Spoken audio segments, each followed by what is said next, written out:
Good afternoon. Welcome to Wrestling Ramblings. Here, Muskie and the Professor, the Tom Shifflet. Tom, here's a favorite question for you. How you doing today, buddy?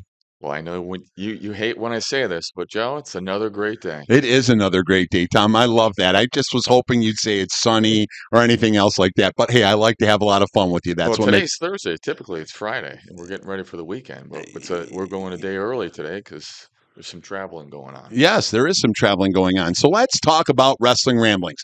We're here talking all things wrestling.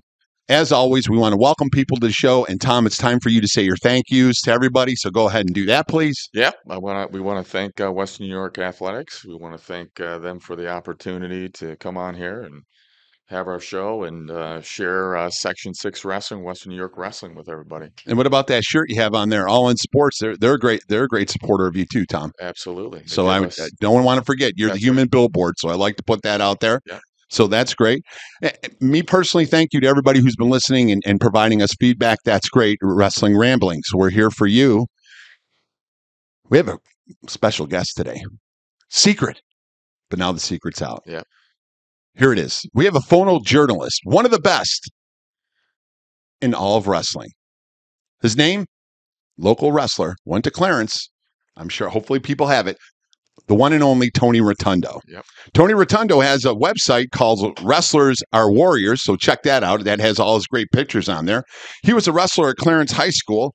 He was a sectional runner-up. He has a long history with the Shifflet family. We'll get into that in a little bit. Anything to add about Tony that you'd like the crowd to know? I know you're deep in thought right now. Look at that face. Well, listen, great tradition in wrestling. Their whole family, their dad obviously as a coach. We had some great rivalries with Sweet Home, Clarence and Sweet Home. Tony obviously was one of the better wrestlers in Section 6. But interesting, and maybe a lot of people don't know this, but back when we were wrestling, obviously there was only one sectional champ. And there was only one qualifier for the New York State tournament. Tell me about it. So yeah, well, tell me about it. We're going to talk.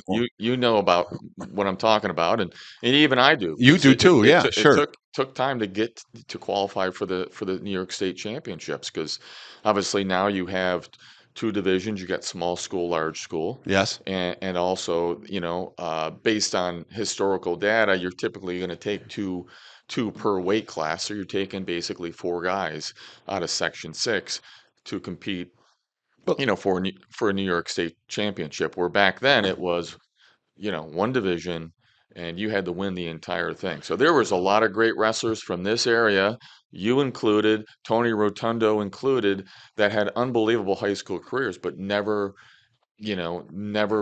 qualified for the state tournament. And a lot of those wrestlers would go on and have a great college career. You know what comes to my mind? That song by ABBA, "The Winner Takes It All," right? Yeah. That's the way it was back then. Now, all of a sudden, we're changing. Things are changing again. We have women's wrestling. It's great. That's why Wrestling Ramblings is working. We're going to give you the inside. The professor's going to do that. Another segment we're going to talk about the Olympic Games. Yes. And Tony will be able to provide us with something too, because that's going to be interesting when you hear the questions we have to ask. And finally, one of the most exciting things today, you and I have been going back and forth about this all week, is our parting shots. I'm not going to tell you what it is, but we want everybody to tune in because it's going to be exciting and interesting. I'm fired up. So please tune into that because it's going to be really, really interesting. Yeah. Yeah, I mean, the Olympics, obviously we had some great performances from the U.S. team. What stood out to me, obviously, was the Team Japan and their accomplishments there. But it's pretty motivating. I mean, I think about the future of USA wrestling is very bright, especially in women's wrestling. And then we could talk a little bit about Greco. Yeah, I mean, that's what it's about. I mean, there's no bigger stage than the Olympic Games. Right. People wrestlers, little kids wake up. What do they say they want to be? I want to be an Olympic champion, right? You knew that. That's right. This was the 33rd Olympiad in Paris. So 33 games. Okay, it's every 4 years, but just for sake of reference. But that's what we have coming up on the show. We're going to get ready to talk to Tony. I know you have great questions. I have great questions. Folks, listen, this guy is very, very special. He has a great historical everything from Section 6, the World Championships, and the Olympics. Tune in. It's going to be great. Anything else to add, Tom, before we get going? No. All right. We'll be right back to Wrestling Ramblings after this message. Logistics Plus is a global transportation provider headquartered in Erie, PA, with locations worldwide, including right here in Western New York. Logistics Plus is consistently recognized as a fast-growing transportation and logistics company, great supply chain partner, top freight broker, leading project cargo manager, and a great place to work. With a strong passion for excellence, our 500-plus employees put the plus in logistics. Or an efficient, personal approach for all of your transportation needs. More information about our Buffalo office is available at logisticsplus.com/Buffalo. Western New York Immediate Care's new locations are now open. Whether you've suffered a minor injury or just aren't feeling well, Western New York Immediate Care provides safe, quick, high-quality care at an affordable cost. Our clinicians are trained to diagnose and treat non-life-threatening injuries and illnesses and are equipped with on-site x-ray and labs to help you feel better, faster. With 4 convenient locations open 7 days a week, Western New York Immediate Care is here to help when and where you need us. Visit us online to learn more. Welcome back to Wrestling Ramblings with Muskie and the Professor, Tom Shifflet. It's time for segment 2, our special guest. Tom, why don't you tell everybody who the special guest is? Mr. Tony Rotundo. Whoa. Yes. Photojournalist. Yes, our very own, another one of our very own. Western New York. Unbelievable. Let me just go through this real quick, and then we'll get Tony on the line. I know he's there. He's a photojournalist. He's a Western New York wrestler, one of the best from Clarence High School. His dad was the head coach there. A lot of things in common with the Shifflet family. They're like the Blue Bloods, the first family of Clarence there to do those things. Great things to talk about. So, Tony, welcome to the show. How you doing? And tell us what's going on before we start giving you the questions. There he is. Hey, guys. Thanks for having me. What's going on is a lot of photo processing from the Olympics and sleep. Yeah, sleep. I know it's a labor of love that you do that. And I was listening to your podcast. You spend hours going through your thing and you shoot thousands of photos. So I was trying to show you that I did my homework, so we made sure that we could talk eloquently about those things. You look like your dad, by the way. I haven't seen you in a little bit. We both went to the University at Buffalo, and we have a lot of mutual friends. So it's great to have you on the show. Tom has some interesting questions. And by the way, let me tell you this. We call him the Professor. He has a PhD in takedowns and all things wrestling. Now look at that smile on his face. He's like, don't say that, Muskie. But that's our tagline here. So we just wanted to make you laugh and welcome you to the show.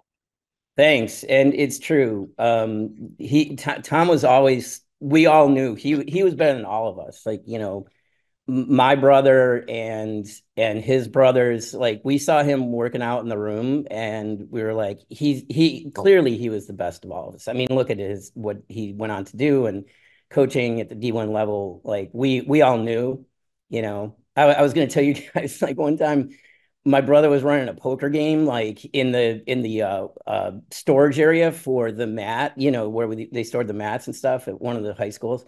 And Tom's out there training. He was younger than all of us, and he's training at like college level pace. And we all were like, "Yeah, no, he's special. He's the professor." That's why we call him the Professor. He's a humble man, modest person, which we love about him. But I'm glad somebody wants to speak the truth. So thank you for doing that for us. We appreciate it. All right, Tom, absolutely. It's time to get going on Wrestling Ramblings. Yeah, we'll keep this flowing. Tony, again, thanks for coming on the podcast. This is great to have you. I know you and I spoke a little bit, but it's great that over the last few weeks, we had Lou Roselli, a Western New York native, an Olympian. Obviously, has coached, Olympic champions, so as an athlete and a coach, he's has been on here. We had Coach Alex Conti on here last 2 weeks ago, prior to the start of the Olympics. And he talked a lot about the, women's wrestling team.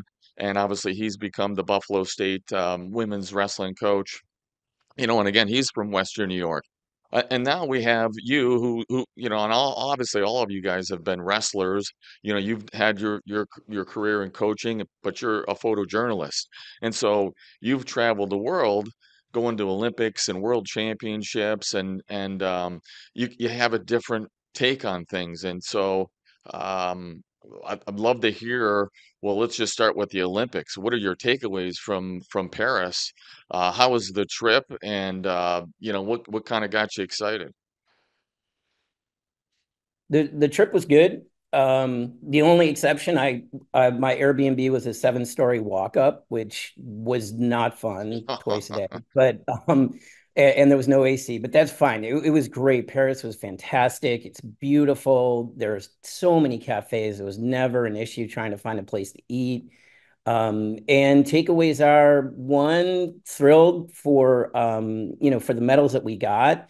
And two, it's extremely hard to win the Olympics. I Yeah, mean, it's hard to win the world championships, but when you've got those heavy metals on the line, people are wrestling twice as hard, right? So I'm not one to criticize any of our teams. It's very, very hard to win the Olympics or medal at the right. Olympics.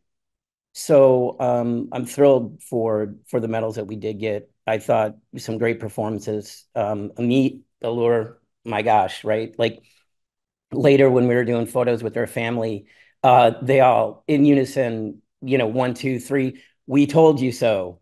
And belief in yourself, like the pressure that's put on the Olympians, like we all saw, if you've ever followed her, she's been wrestling so well and at such a young age that you're sort of like, she wins the world championships. And you're like, well, she's going to drop down a weight. She's going to win the Olympics. I literally thought that at Worlds last year. I think a And I lot of think, people did. right. But then the pressure that's put on you, right? Like, and she just overcame that pressure and wrestled great. Blades wrestled great. Sarah Hildebrand won gold. Yeah, I mean, proud of Sarah. She's awesome. She totally changed her style. I don't know if anybody noticed, but she figured out that she's better on you know, running the corner when they shoot. She gets her length going, so she hit way fewer slide bys. Didn't get many leg laces. So she was using, like this in the year between last Worlds and this Olympics, she went to back to the basics and reinvented kind of her offense, which was Yeah, actually utilizing her defensive skills. right. Yeah, great experience. Yeah. Right. So as a photojournalist, talk a little bit about, I guess, what your responsibilities are there. Like, what does a day look like for you, um, at the event? Yeah, Do you it's have time? Do you actually have time to do other things outside of, being in the wrestling facility all day? Do you get to go out and, go to other events, or do you even want to? No, I mean, once the wrestling starts, I don't really go to any other events. I mean, you're up at 7:30. Even though it starts at 11, you got to get into the arena by around 9:30. You got to get your seats or your seat, and then you shoot the first session, and then there's about a 4-hour break, but that goes by really quickly because you're trying to get photos up as quickly as possible, maybe grab some lunch, and then get back an hour and a half or 2 hours before the final start to really get the good seats where, in the front row. And you can't walk in 10 minutes before and expect to have a seat just available to you. So Right. once and then, the wrestling ends at 10 or 11 and you're processing for a couple hours on site and then run home, hit those 7 flights of steps, get in a It's a good workout. thing you're a wrestler. I know, right? You're tougher And than hell. That's good. and then some more processing and then to bed. That's a typical day, but then somebody might be, UWW had United World Wrestling had this really cool boat on the Seine. It's like an event boat. And so, maybe at midnight or later, I mean, you maybe go out to that, socialize a little bit, which is that when you regret doing that because you're out till 3:30, and then you're back up at 7 or 8. So you don't do that too much because the next day, is even more painful. But yeah, that's about it.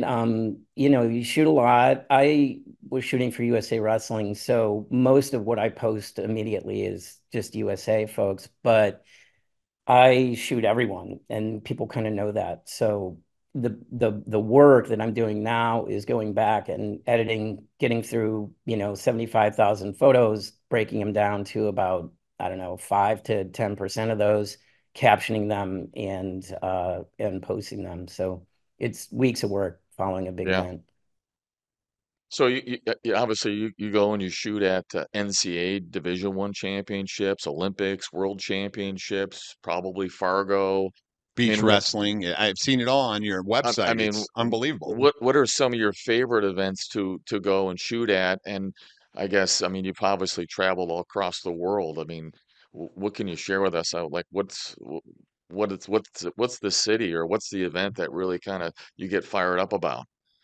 NCAA's is pretty epic and fun and frustrating at times. I mean, in the quarters we have to shoot across several mats, and that's interference, referees in the way, wrestlers in the way, and stuff like that. But NCAA's worlds are usually pretty well run, and but that's it's a grind, right? It's the worlds is like 9 days because there are more weights. Yeah. And they go to the semis on the first day, and then the last day is kind of half a day.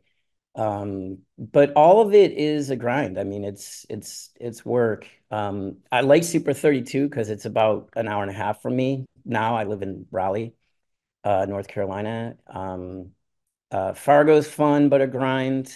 Yeah, I'm trying to think. I went to Powerade. That was pretty cool for the first time. I need to get up to Western New York Yeah. and shoot up there back to Section 6 and or Section To your 5 roots, maybe. right? Yeah, we'd love to have you. Proud alumni of UB like myself. Like I said, a Western New York wrestler like Tom and myself. That's what we're here about. I have Yeah. a couple of questions or a comment. Uh, Tom and I were talking about this, and you and I have something in common. It's not my favorite thing to talk about. It's probably not yours either. But back when we wrestled, there was an old qualifying system where only the champ got to go to the state meet. And I see the look on your face, and Tom, and I look at him. That's why I call him the professor. Um, I lost to a defending state champ in my year. I know you wrestled his brother and lost, and you were knocking on heaven's door all the time. Can you share a perspective of like what that's like? And number two, your dad and your brother are wrestling. I mean, I don't have I only have sisters, so I don't have that perspective. And when I talk to the Shifflet family, I just would like you to share your feelings and stuff like that because it's really changed a lot. But we have to know the history before we get to go know where we're going next. Right. I mean, when you reflect back on it with perspective, it's frustrating. In the moment, because that's all we knew was the winner of the section went to states, and if you didn't win, you didn't go. And so it was frustrating, but it's kind of more frustrating now because of, multiple qualifiers and that sort of thing. Um, but yeah, Tom's brother, my sophomore year, beat me at the Section 6 finals. Though, fun fact, I was not supposed to be in the finals. I hit a headlock against the kid that was supposed to go, who probably would have beaten Tim. Shoot, I didn't look up his name. I think I might have his name. Go ahead. And I hit a headlock in the first period and then ran a half. He chose down, he chose down. His coach didn't want him to. Ran a half, scored a couple more points, and then ran the rest of the match. And that was a huge upset. And honestly, here's the funny thing. When I saw Timmy look over and see that I had beaten that kid, and he got really excited. He had just won his match, and he was like, "Yeah," because he was in my head. Tim, I never beat Tim, and yeah, I think that was frustrating. The fact that it was a mental thing. He was just cooler than I was, and I don't know. I just like, Cool. Yeah, please. It's the Shifflet family. Cool is a good word for them. he It played says football. Kelsey Granville or No, John Capola. no, that's not it. This would have been like 1984. Yeah, I have that. It's you and Tim. You lost 4-0, and then it said for third, the consolation at 91 pounds, it has Kelsey Granville. I think that's from Williamsville South, and then Capola from Lancaster for third and fourth. Neither of those guys. Maybe the Okay. kid. lost again. I don't know. I'll text you. I don't know. I'll Yeah. look it up. I'm sorry, Well, it's bad. we want to make sure we're saying the right people's names. So I apologize. I just thought Yeah. maybe that would help you. But what a great story that is. Here's the next thing. Tell me about what it's like to have a brother and your dad is the coach. I enjoyed your podcast when you said when you were 5 years old, the thing that you loved was riding on the mats while your teammates were pushing you on there. And you were like, Yahoo, doing all those things. And I asked Yeah. Tom about that. And he's like, Yeah. I I got didn't. locked in the lockers. He got locked in the locker. So, and I know your dad and Well, your mom, it was a whole family thing. So take a few minutes to talk about that because people would love to hear the story about you, your dad, and your brother and your mom and how it was the family business. yeah, good and bad. Some good takeaways. Some difficult times. Having your dad as a coach, you're never really able to escape that. He's kind of always the coach. So that can be trying at times, but it was also good. I mean, I'm appreciative of the time he invested in us and, kind of where my life trajectory went through wrestling. My poor mom, I mean, my dad, it can be intense, and then she's got two kids cutting weight. The dinner table wasn't a joyful place It was for her empty. because she's trying to get us to eat. And my dad's, all amped up about a dual meet or a tournament or something. Um, but the riding of the mat story, I was more like two. What I meant was like that was like my first memories of wrestling were hang out by the mat with cheerleaders who all fawned on me. I was the most beautiful baby, like blonde hair, blue eyes. It all went to crap after that. But Tom riding the might have mats, drank some of the water that you drank, but you never know. Look at it. Look at Easy, Joe. bald is Easy. beautiful. He Come said. on. I know. But riding the mat, that was like 2 years old. Like not, Okay. by five, I was like, I was actually competing at 5 and cutting some weight by 10. So the weight cutting really, really affected me. So basically I peaked when I was about a sophomore, around that time that, that's second was the highest I got in section 6. I went second, third, fourth. And I think that that's like an allegory for kind of where my passion for wrestling really started to taper off. And, to be completely honest and transparent, my dad and I were kind of butting heads, I'd say things like, wrestling isn't my life. And he'd say things like, well, what is? And I'd be like, well, kind of good point, but I don't want it to be my life because I didn't like the weight cutting was terrible. Well, you And could see then I didn't have a problem. I didn't have a problem with that, Tony. You know what I mean? That's something I couldn't speak to. Tom always reminds me, like, "Hey, Joe, when's the last time you wrestled 91 pounds? Maybe at birth? I don't know." He's smiling yeah, at that one too, so that's good. my senior year though, I was screwed and I knew it. And Jeff Prescott was at 98. He, from after I think his sophomore year on, he was unbeaten, right? At least He two-time New York was State champ. he was He's a at 98 phenom, man. pounds. He was This, yeah, right. Like you guys should have him on the yeah, show, he was right? Yeah. special. He was extremely special. He hated to lose. I had a barn burner match with him in freestyle that went like 14-15 in points, and I won, and he put his hand into like you remember in the old school gyms where they could partition it off, like Yeah. with these rolling things up at Brockport, and he put his hand right into one, like after that match. And this is when we were probably 13 or something. And I saw that and was like, that's a kid that hates to lose. And that I talked to him about it. He's just like, I can't stand losing and I just will not lose. But he's at 98 pounds. And then this kid, Jeff Nailbone or something, is at 105. Maple And I'm Grove. like, Yep. Maple Grove. I'm Yep. like, I'm hosed here. I've got nowhere to go. And then my dad proposes I drop down to 98 and got mad because I didn't drop down to 98 my senior year. So it would have been 101 to face Prescott. And I'm like, why would I possibly do that? So I tried and then didn't make the weight. I dipped out of that idea about a day before, and he was not happy about that. But yeah, I mean, I just wasn't as good as those guys at that point. I did when I really, really had a passion for it was when I was up to about my sophomore year. Did really well. I am a cadet silver medalist. I went out to Missoula, Montana. It wasn't anything like worlds that we have today. They brought out maybe 5 teams, a team from Italy, India, Colombia, maybe a couple other countries. And it was kind of like almost a dual meet style thing. But yeah, I got silver there. The real talk about transparency, there were only 2 guys in my weight. You got But to be in it to win That's it. it. What's the problem? That's I right. right, mean, right. you showed up, you were ready to go.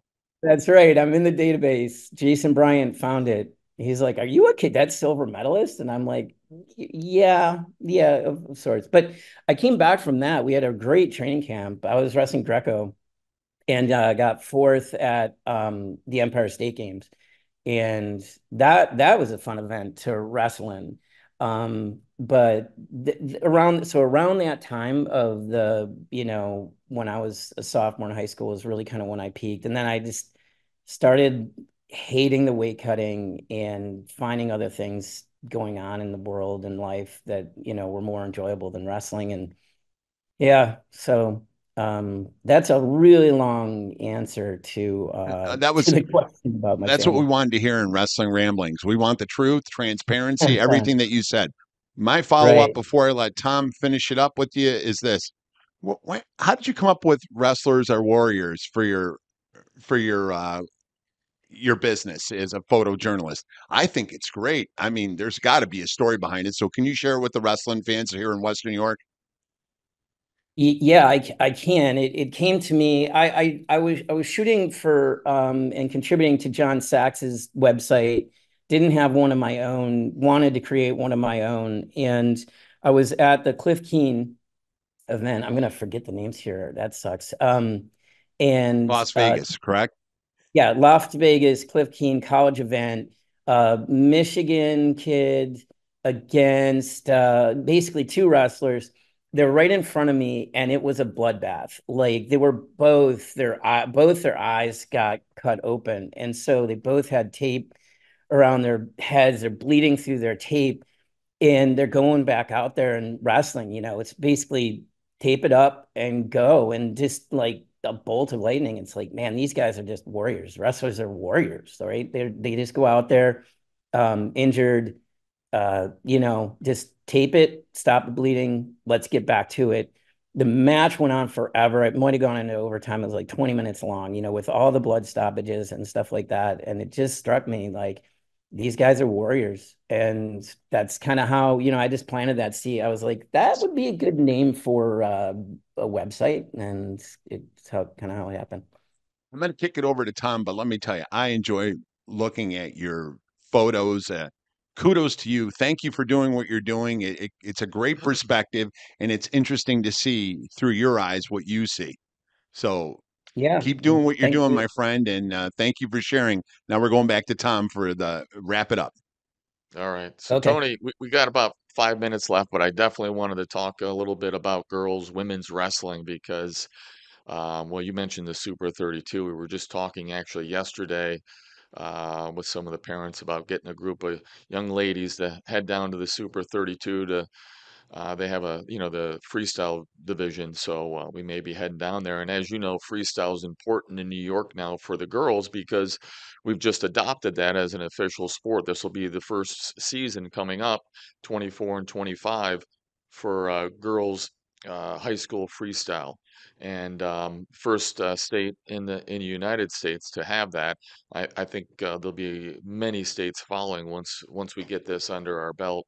But I'm pretty pumped about that. I'm excited. Obviously, my daughter wrestles, but and you know the Vesper family, and so talk a little bit about I know you get excited about the women's wrestling and you follow it just as like you do the men's. And so talk a little bit about that and what's happened here in New York because you're from Buffalo. Yeah, it's fantastic for New York. It's the smartest decision they could make. Sticking with freestyle. That is why we have so much success on the women's senior level circuit, is because they're wrestling freestyle from the start. Great, great job by New York State. It's a very hot topic of whether they should wrestle collegiate or freestyle. I'm all for freestyle. I had a chance to hang out with Clarissa Chun and Sally Roberts, both of them on Sunday night. And, they're both huge advocates of women's wrestling and freestyle and wrestling freestyle. Um, it feels to me like it's a bit of a step back. I don't want to get in the collegiate versus freestyle debate, but it feels like having girls wrestle collegiate at the high school level is a bit of a step back. Though the problems I'm hearing are that the coaches, like the high school coaches, don't know freestyle and they don't know how to coach it. You've got officials. It's, if you run a dual meet, like say you run a girls' dual meet at the same time as a boys or a tournament, you got two different styles going on. So I understand why that is, but I love girls wrestling and women's wrestling. I really what happened was at Berkeley High, where I was coaching, we only had a number of boys wrestle, but we had a couple girls wrestle, and you could train up a girl if they had grit and athleticism. You teach them a double leg, a headlock, and a half Nelson, and maybe a sit out or stand up.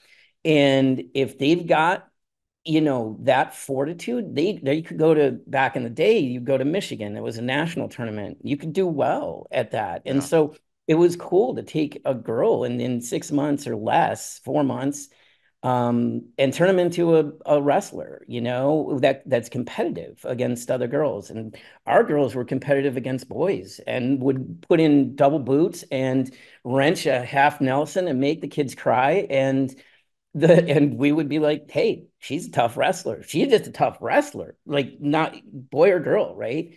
And one of the great things about that is that they would beat up on our boys. And so when our boys faced girls, you just lost to a tough wrestler, you know? And I Hmm. think that at the coaching level, that's coaching, right? That's like, Yeah. you didn't lose to a girl, you lost to a tough wrestler. Get back to work, and Right. wrestle harder, right? Don't It's not a lose-lose. That's what they say when girls wrestle boys, right? And it's not like that, in my opinion. And I know that's controversial, but yeah, and so I'm really excited. It would be great to see y'all down here in North Carolina. Yeah, I'm thrilled that Kale Vesper is strapped up the wrestling shoes, and I know her and your daughter are working really hard. And Yeah. Well, yeah, Coach it'll Stewart, be Clarence is doing a great job building the girls program. I mean, that's this will awesome. be their first official girls season because it was just passed by the board. Last year was kind of the introductory year, but they had a great group of girls that came out that were really committed, and some of them were pretty fierce. So I'm Yeah. excited for the future of the Clarence program. Yeah, absolutely. Absolutely. That's great. I will be up this season. I just need the schedule and we'll figure out the right time. Because I gotta see mom and my sister and Yeah. you know so yeah, I'll be up there for sure. We So just gotta figure out when. yeah, well, But definitely it let sounds us like you're know. coming down to me, maybe, Yeah. which is cool. Well, Tom will be going back to the stomping grounds down there to see you, and that'll be great. Uh, I like your perspective about coaching, and some of the coaches don't know freestyle. Tom and I are talking about that all the time, man, and talking about coaching development and doing those things and how important it is. So, thank you for sharing that, Yeah. Tony. Thank you for taking time to come on Wrestling Ramblings with Muskie and the Professor Tom Shifflet. Thank you to your dad, yourself. You again, you're one of the blue bloods around here. The Rotundo family is very respected. You and your brother, your sister, everybody. Thank you for what you're doing. Thank you for being a photojournalist, Thank you, and Tony. thank you for harassing Tom because That's we right. love that too. Well, thank you guys for having me on. I appreciate it, and thanks for all the love.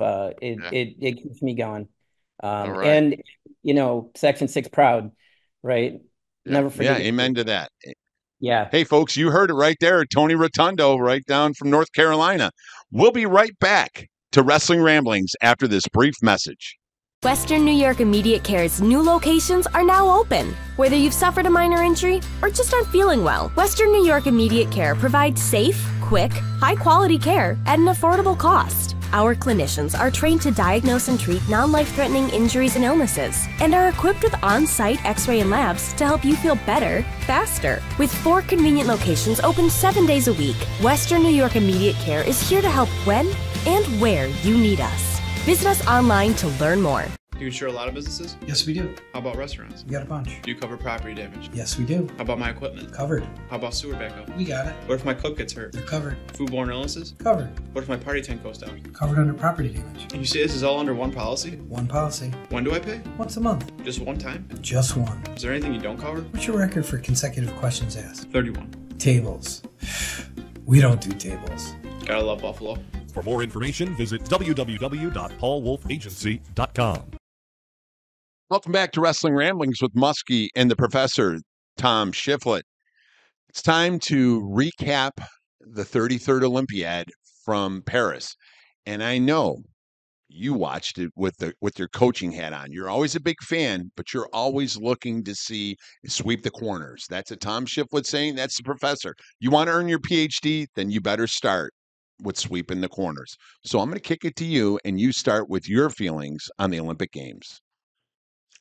Well, I got to tell you, my takeaway. Obviously, we just talked to Tony Rotundo, and he was there, in person, watched it, and gave his view and what his takeaways were, and some of it was about coaching. And I touched on this last week about how important it is because your success is directly related to coaching in a lot of different ways. That's the mental side, that's the preparation, that's tactics and strategy and all that. And the last week I brought up Sarah Hildebrandt in that one moment when things were tightening up at the end of the bout. Um, I think she was up 7-4, but we've all been in that situation because it's you versus one other person. You get that anxiety, that stress, that just, and you got to stay in the zone, and it's not easy to do. But her coach Vlad, in that time where he kind of sensed that she was, not that the wheels were coming off, but she just needed to get back into the zone, or that he just needed to redirect her a little bit. He just gave her a big old smile, and she smiled right back to him. Had he not done that, you know what I mean, and not sensed that as her coach who was in the corner, things could have been different.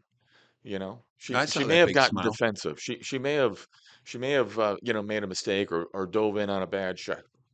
But I think that is a direct relation to success, your coach and that individual being prepared. I mean, obviously we see many times in the Olympics where they push the button, the buzzer, right? Yeah. To Protest the protest call. a call. Yeah. And a lot of times that could determine the match. That's because if you lose the protest, there's a point for the One other. point, That's just like right, that. for the opponent, and sometimes that point could cost you. So there's a lot that goes into it from the coaching side of it, which I really try to pay attention to. And it goes back to, we talk about coaching development all the time and how important it is to get involved. Always just try to evaluate yourself as a coach and grow. Um, and if you're going to be sitting in the corner at the Olympics or any big tournament or any tournament, it doesn't really matter. It could be at Wamsville North High School, hold yourself accountable as a coach and get yourself ready to go and prepare your athletes the right way. I saw a lot of great things from coaches, who at the Olympics, and preparing their athletes. I mean, look at Japan. What a tournament by them. I believe they had 13 or 14 I have it. Hold on. 13 or 14 athletes competing in all 3 styles, and I think they had 11 medals. Okay, let me tell you this because I know you like women's wrestling. Japan won 4 gold medals, 2 bronzes, went 20-2 at the Olympics, winning all 3 head-to-head matches against the United States. Yeah. Wow. And I know that's all we talked about. Yeah. We watched the Olympics every day. We talked, and you said, wow, Japan. Well, think about this. Russia wasn't there. Yeah. Japan was there. Iran, in the United States, those seem to be like the four Yep. four horsemen of the apocalypse, if you're calling wrestling. Yep. But I find it interesting that you said, and we were pretty big on this, coaching development. Coaches, do you hear what the professor's saying out there? And you heard it from Tony and stuff like that. It's imperative that coaches want to improve their craft. You can't just accept a paycheck and not show up. And I'm not saying anybody is, but you got to invest time and effort, like the Rotundo family, like the Shifflet family. That's what it's about. Yeah. What else did you see? Well. Just let's go back to Japan because All right, good. obviously Dake wrestled the guy from Japan in the semis. He had wrestled him previously, I think, in the World Championships, and the guy from Japan, Dake had beaten him, but it was a tight bout. I think it was 2, 3, 4 points, whatever it was. But Mhm. he was on some leg attacks and couldn't finish. Well, they went back, they figured out. This is again my opinion because Sinikov from Russia had beaten Dake in the World Finals, but both of them really were going low on his leg. Um, Sinikov was able to capitalize and get a couple scores and finish and win, but the guy from Japan was not. So they made some adjustments to how we're going to finish on that leg attack, that low single, because when you're low on his leg, you're not dealing with his hips and his power. You're taking something away from him that that's a gift. I mean, he's unbelievable in there when you shoot in. That's why a lot of people are hesitant to shoot. But when you can get lower on the leg, you got a better chance. He hits that chest Yep. wrap, right? That's Yep. his big. That's Yep. what he's known for. Like, Yeah. don't shoot on me Yeah. because I'm gonna chest wrap you and throw you. Right. And it's not a secret. Everybody knows, and you just can't stop it. He's just so good at it. But they just made some adjustments, and those adjustments ended up in their favor, where they, he defeated Kyle Dake. I mean, look at Zane Rutherford's weight. That Iranian, he plowed through everybody until the finals and had to wrestle the guy from Japan in the finals, who had beaten the returning world champ from Japan to make the team. That guy, I can't believe I didn't think that Iranian, I thought he was the best wrestler in the tournament just based on watching him wrestle. His strategy, the things that he did, he was explosive, he was quick, he did a lot of phenomenal, moves, and that guy from Japan just slowed him down a little bit, but still was aggressive. Hit a low shot, didn't keep his head down, got back up on his feet. Then he got into a leg lace and capitalized on the other guy who stopped wrestling for just a brief moment. Right. He capitalized that and got a nice leg lace and scored quite a few points out of it. So Japan was just they. I mean, I'm not the only person that saw this. Everybody's talking about how well Japan wrestled, but kudos to them. But again, I'll go into this, but that's motivation for me, as a coach, but even for the United States, that the future is bright for U.S. wrestling. There's no question about it. If you look at the women, you look at how they did. Right. You look at some of the younger guys like Spencer and Brooks, who took home a medal. I mean, and you look at the depth. I mean, I watched Fargo, and you look some of these younger. You look at some of these high school kids who are winning college tournaments and placing at the Olympic It's trials quite in high amazing. school. It's quite So amazing. you know, so there's some serious competition out there, and I mentioned that last week. Yep. But it's motivating to know that you can't be caught on your heels. You got to keep going.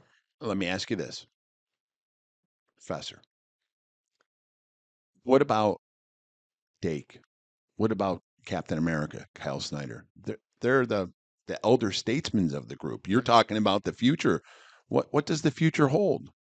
In your opinion, maybe. I mean, the success, they had a lot of success, and they're arguably going to be one of the best United States wrestlers of all time, world famous, all those things.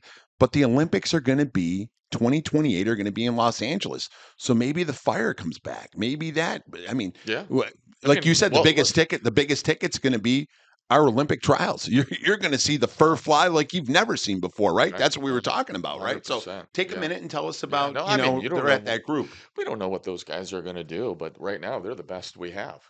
I mean, they're dominating in the United States. They're our number one guys. They're the best. And you know what? If I'm Kyle Dacre, I'm going to keep wrestling until somebody dethrones me. And quite honestly, they're two of the best still in the world. Yeah. Some adjustments, and all of a sudden, they're winning another world championship.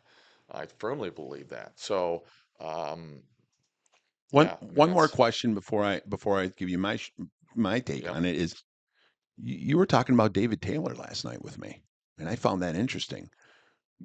We have to look this up, but if you got an Olympic medal, you can't wrestle in the World Championships. So there's a lot of spots open, and maybe there's a bad taste in David Taylor's mouth. Now he's the head coach at Oklahoma State. He's working out. He's doing all these things. He always looks in great shape. He just didn't have a great tournament against Aaron Brooks, Hmm. but he might be right back in the mix, or is what we were thinking, Yeah, right? yeah, he certainly could. I don't know how their what their rules or policies are, but if he was second at the Olympic trials, does he get that spot? And is he now the representative for the United States at the World Championships this year? Maybe. Um, I mean, The Magic Man. I'm sure. That's who he Yeah, is. yeah, The Magic Man. And the Magic Man got paid. And yeah. that's what hey, good things come for good people, and that's a good thing. Right. Here's my take. It was exciting. It was super exciting. We had to wait a whole week, but we got our money's worth. And it was great to see women's wrestling out there. Because I've been reading the social media posts during the break, and a lot of people seem like they're worried. I don't know if they're uneducated or they're just wrestlers or they're just wrestling fans. I'm not picking on anybody. I'm just sharing a thought with you. It, they're always talking about, well, we're missing 10 weight.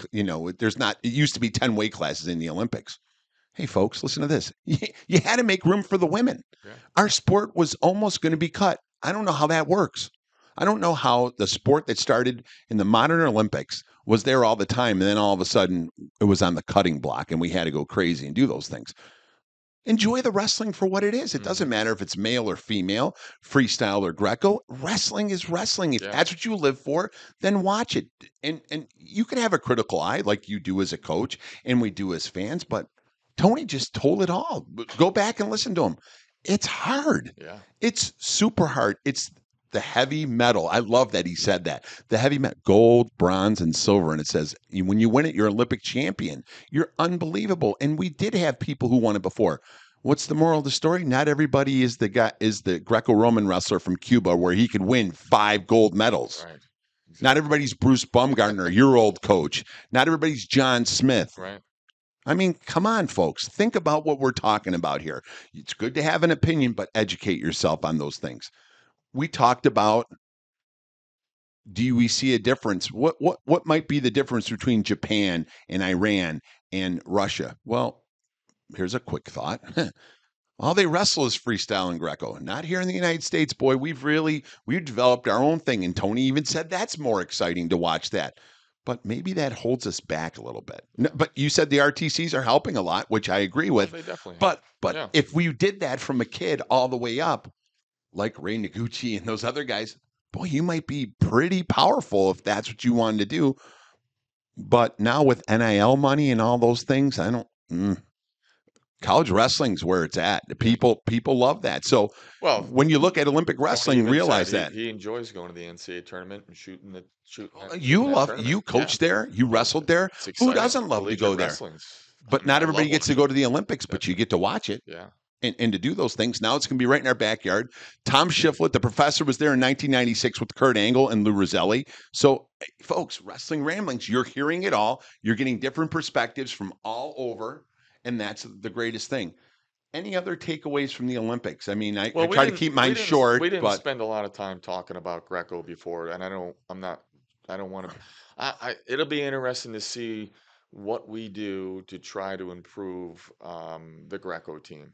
And again, if you're on the Olympic team, I mean, listen, you're one hell of a wrestler to get to that tournament. We qualified 4 weights out of 6. Our our results were not great, and certainly we want to be better. I want to see what the solution is and obviously yeah I don't know RTCs. Well, I'm not I don't know, but right. definitely love to see us competing a little bit better, and I'd love to hear what people have to say about Greco's the been great. dominated by the Europeans and the Asian Yeah. countries. Yeah.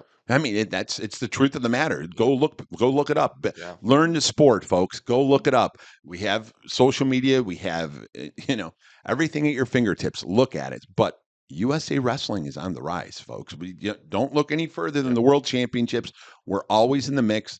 Tony said it. You've said it. I've said it.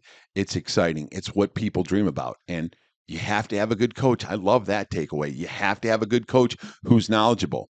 So that just keeps building into it. And, anytime a coach can get better by watching, learning, participating in anything for coaching development, listen, please do it, coaches. Even if you're the most seasoned coach, your dad did it all the time. Brought that paper and brought his padfolio and wrote everything down because he was a student of the game. You want to get better, become a student of the game. Mm-hmm. That's it. Well, that's it. 100%. I think we've said it all, Yep. and that's how we feel about it. We'll be right back to Wrestling Ramblings after this short message. Western New York Immediate Care's new locations are now open. Whether you've suffered a minor injury or just aren't feeling well, Western New York Immediate Care provides safe, quick, high-quality care at an affordable cost. Our clinicians are trained to diagnose and treat non-life-threatening injuries and illnesses and are equipped with on-site x-ray and labs to help you feel better, faster. With 4 convenient locations open 7 days a week, Western New York Immediate Care is here to help when and where you need us. Visit us online to learn more. Logistics Plus is a global transportation provider headquartered in Erie, PA with locations worldwide, including right here in Western New York. Logistics Plus is consistently recognized as a fast-growing transportation and logistics company, great supply chain partner, top freight broker, leading project cargo manager, and a great place to work. With a strong passion for excellence, our 500-plus employees put the plus in logistics. Or an efficient personal approach for all of your transportation needs. More information about our Buffalo office is available at logisticsplus.com/Buffalo. Welcome back to Wrestling Ramblings with Muskie and the Professor, Tom Shifflet. I like what you had to say about Olympic wrestling, Tom. It was very intuitive and intellectual. That's why I keep telling you, you got a PhD and it's deep and you sweep the corners. So kudos to you, my friend. That's what people need to hear. Well, we get some great guests on here too. I mean, that open your eyes. Lou Roselli, Alex Conti, Tony Rotundo, 3 people who actually go to those events, either compete in it, coach at it, or are there, and you're basically in the trenches with everything that's going on. That's fantastic. And those guys are from Western New York. They're right here, and that was great to have. And you're right here. Yep. And I'm right here. So that's great too. It's time for parting shots, our favorite thing. Maybe we can call it the good, the bad, the ugly, but here it is. We're going to talk about recruiting and retention at the high school level. Subcategory, public versus private schools, Tom. Mm-hmm. We have some news to report about St. Francis. Another wrestler is going there to take advantage of opportunities, as you would say. Yeah. I mean, right? Yep, we talked about this a few segments ago, or on another podcast. Since then, there's been a few other wrestlers who are going to go to St. Francis and, train in that environment. They've got a new coach in Ron Lorenz, and they've got, obviously other staff that, coach year round and do a great job developing relationships and developing wrestlers. And I think those wrestlers develop those relationships with each other. And now they're going to take all of that and they're going to go to St. Francis and build a team, have a team that's going to compete. And then here's the thing: it's going to be competitive. They're going to go to competitive tournaments. Year-round people that share the same mentality as you, as, hey, I want to be the best wrestler I can be. I want to be around other wrestlers and coaches that are as passionate as I am about it. And there's no guarantee. I mean, when you go to any school or do anything, there's no guarantee in it. But they want to take the leap and do that. So obviously, most of them are coming from a public school, and you're a public school coach. So, that's why you and I go back and forth, where I feel kudos to St. Francis for building an environment that people want to go to and train. And certainly, hey, listen, they can go around to every neighborhood. It's legal, and knock on everybody's door and say, here's a brochure, come to St. Francis and wrestle. for us. There's nothing wrong with them doing that. I mean, that's just them. That's within the rules, Yeah. unless you're a senior, Yeah. is my understanding. Yeah. The Monsignor Martin League can do that, and they have a few teams that wrestle in that. But I am a little concerned. I'm not disappointed. Wrestlers have to. You got to follow your passion, follow what you love, and you've sold me on that. But what I'm not sold on, Tom, is I'm a hell of a recruiter too, Tom. I know where good talent is. I could find it. You certainly could. Jeff Catcherbone, my coaching staff could do it, but we're not allowed. Mm-hmm. Am I upset about it? No, it's part of the game, Tom. It's 2024. Yeah. But my question is, we got to make sure that there's never going to be an equal playing field, because it's just not. It's almost like college, the haves versus the have-nots. You don't have to compete against St. Francis if you don't want to. You don't have to see them all year. You don't have to. What I would focus on is your program and developing your environment and your wrestlers and getting the best staff that you can be. And if a wrestler comes up to you after you've done all that and exhausted all your resources and done everything you can to build the best program possible, and then someone comes up and says it's not enough, then you say, I can't help you. I mean, that's just the way that I feel, because if you're as passionate as I am about it, about having a program and respecting the program, and you're doing the things that we talk about, coaching, development, and being there for your athletes. I mean, the St. Francis coaching staff is, they're doing things all year. They're going on, they're taking kids to Thousand Island duels. They're going to the Fargo. They're, and they're around these kids. I don't even know if it would be considered recruiting in a sense. The kids are just like, hey, I just want to be around these coaches and these wrestlers because I'm competing better. So I want to continue that. But here's an interesting point that you and I talked about, Tom. Public school, you pay taxes. You go to private school, you still got to pay taxes. Now you got to pay tuition. Yeah. Wrestling's the vehicle, right? That's a positive. Yep. But now you're only going down to one qualifier, where in the public high schools currently in Section 6, there's two. Okay. It's a personal choice, like you said. If you're allowed to get into it and you want to get into it, I mean, there's no guarantees, and there's a lot of things that have to be taken into consideration, because it's not free, right? So you have to do that. So you got to make sure you're going where you need to go, and that's what they believe. And again, we're here to provide a perspective, not to pick on anybody or say anybody's doing anything. But I would be concerned, because this is not going to. People are going to have different opinions than us. Mm-hmm. We're going to talk about it in a very positive light and say it's great.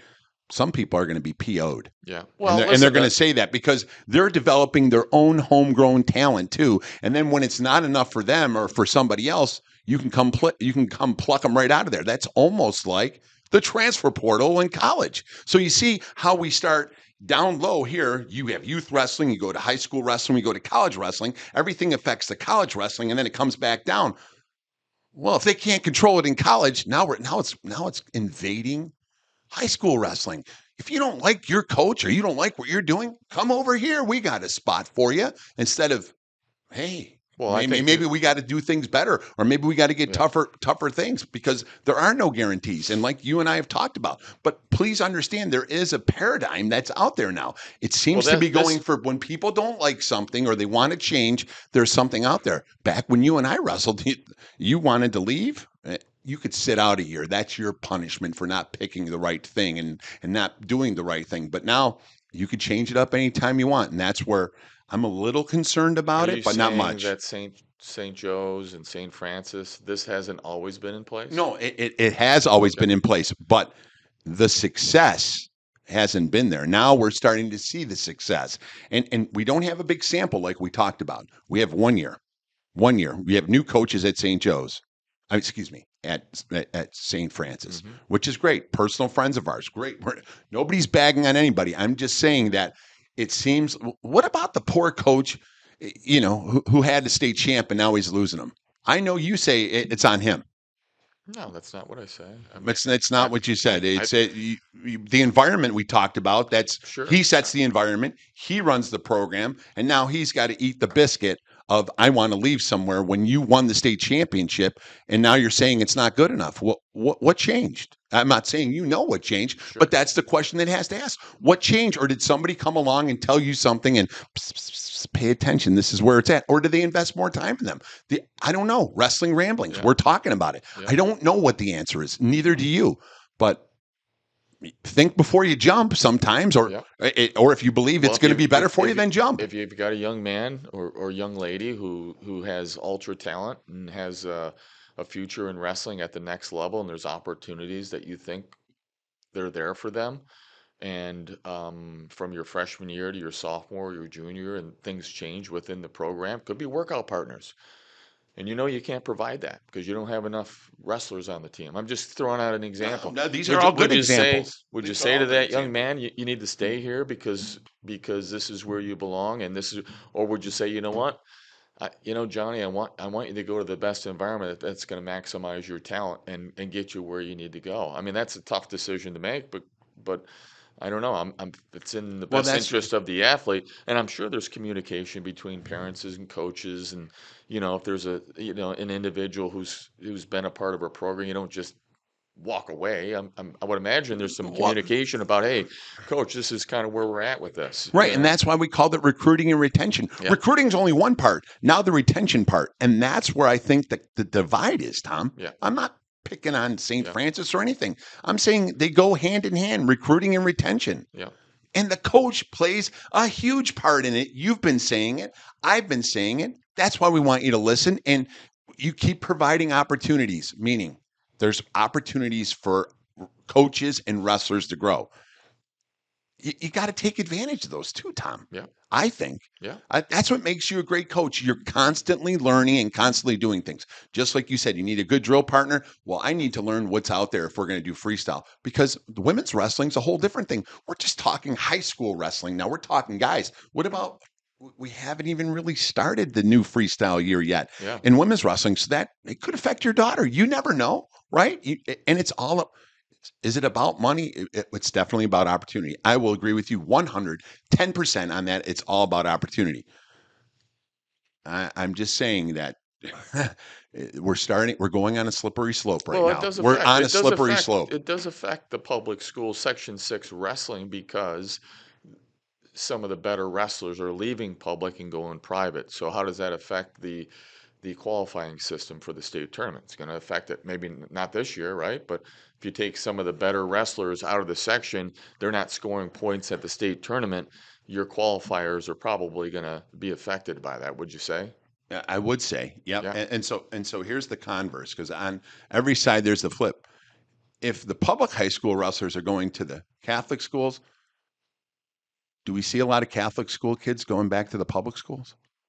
Could be. We don't know. Right. We don't know. Yeah. Well, I'll have to look it up, or we'll have to ask our friends to see that. But it seems like it's a one-way street. Mm-hmm. It's not both ways. Yeah. It's a one-way street, and that's where I'm saying, because people think wrestling's the fairest sport in the world. I think it is. It's mano-a-mano, one-on-one. We wrestle St. Francis. You'll see them at the tournaments you go to. They get to go to all these things. There's nothing fairer than that. There's great coaches. There's opportunity. There's all those things. Just something to remember and to tell people: recruiting and retention. One hand goes with the other. If you can't do one, then you're not going to be able to keep the other. Yeah. Right? If you can't get good workout partners, and that helps with recruiting, then you can't retain them, and that's not going to happen. And you got to look at the whole spectrum of these programs, because in Section 6, things are up and down, and this things. One group's really good. Back in the day, right? There was Iroquois, there was Pioneer, there was all these. Now, some of the schools are just not what they used to be. Mm-hmm. What's changed? Well, the people say the student athletes. Okay, coaching's changed. Administration's changed. There's so many different things. The wrestling rules are the same across the board, but I don't think it's the same across the board for the private and the public schools when it comes for recruiting and retention. Mm-hmm. That's all I was trying to say. Yeah. I'm not negative on anything. Yep. I'm just trying to say here's a counterpoint thing. I think what you said is 100%, and it's great, and you're passionate about it, and you haven't wavered on it. I respect the hell out of you for that. Yeah. I just know that I've been a public kid my whole life, and I know I've invested a lot of time in my athletes, and I certainly, me personally only, my opinion, I wouldn't be happy. Yeah. I would not be happy because I know Well, how you hard know, I work to do the things that I do. And if I need to have a conversation with my kids, and if you're not conversating with your kids and you're not interested in them and you don't know their names and do those things, then like you said, Tom, it's a you problem, not it's you have a problem. It's not your problem. right. You know, and somebody's going to fix it. If you don't keep it tight, someone's going to fix it for you. I would just always look at myself first. That's the way I am. You know, I mean, I obviously don't. If someone wants to leave my program, I didn't meet their expectations. That's the way I'm going to self-examine myself first and see what didn't I do. And if I couldn't do anything more, then it is what it is. But if I could make adjustments and make, you know, and take another step forward as a program or as a coach, I'm going to try to do that. That's the first thing I'm going to do. I mean, I'm never going to be able to please everybody. And most of the time, hard work and passion, um, you're going to get some pretty darn good results out of that. Maybe not perfect results, but you're going to get darn good results. Well, we're going to leave it with that, Tom, Yeah. because I think you said it really good. And remember this, the proof's in the pudding. Stay tuned for this year. You know, there's a lot of people going everywhere, and nothing's said and done until they step on the line and you hear the whistle and we get going. So this is all speculation until we see the proofs in the pudding. We wish everybody the best. We want everybody to do great, and that's what it's about here at Wrestling Ramblings. So for Tom Shifflet, I'm Joe Muscarella. That's going to wrap it up for Wrestling Ramblings. Tune in next week where we're going to have another great show with Muskie and the Professor. Thank you very much and enjoy your weekend.